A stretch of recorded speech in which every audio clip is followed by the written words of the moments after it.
This painting is going to be a little bit different to my usual house portraits because today I'm going to be testing out some art supplies that I was very kindly gifted by MEEDEN. I've followed MEEDEN for a while. I think they make some really unique artsy bits and bobs, and so I was really thrilled to get an email from MEEDEN to ask if I wanted to test out some of their stuff. I specialise in watercolour and I'm always looking for entry-level supplies that I can recommend to you guys. So MEEDEN very kindly let me pick out some things that I thought looked really interesting, give them a go and see if I would recommend them. So here I've got the 10-piece watercolour brush set, the ceramic rose-shaped paint palette, and the 100% cotton watercolour cold press paper. Some of my favourite ever brushes are a set of synthetics that look a lot like this but have a much higher price point, so I'm hoping that these are going to be a nice dupe that I can recommend. You'll also know, if you've seen me recommend supplies before, that I always suggest you go for 100% cotton paper, and you can have the most expensive paints on the market, but if you have a rubbish quality paper, they're just not going to work for you.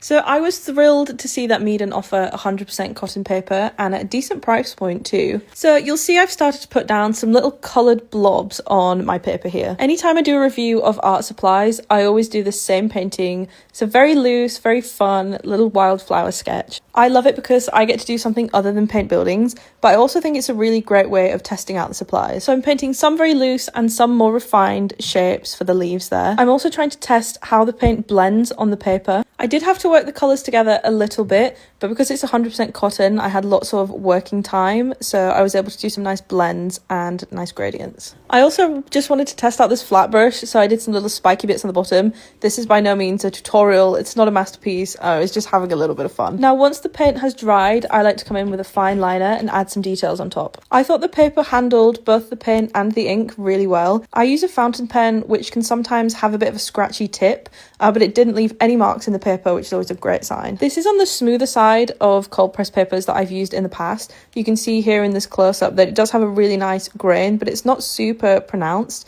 so I think you could use delicate materials on here like super fine pens and it wouldn't damage them at all. I didn't get the chance to use every brush in this set, but the ones that I did use were amazing. They worked just as well as my favourites, so I'm really excited to incorporate some more of these into my daily supplies. If you'd like to give these a go for yourself or anything else on MEEDEN's website, you can get 12% off your order with code LIVE12. So here is my fun little finished piece, and thanks again to MEEDEN for letting me test out some cool new supplies.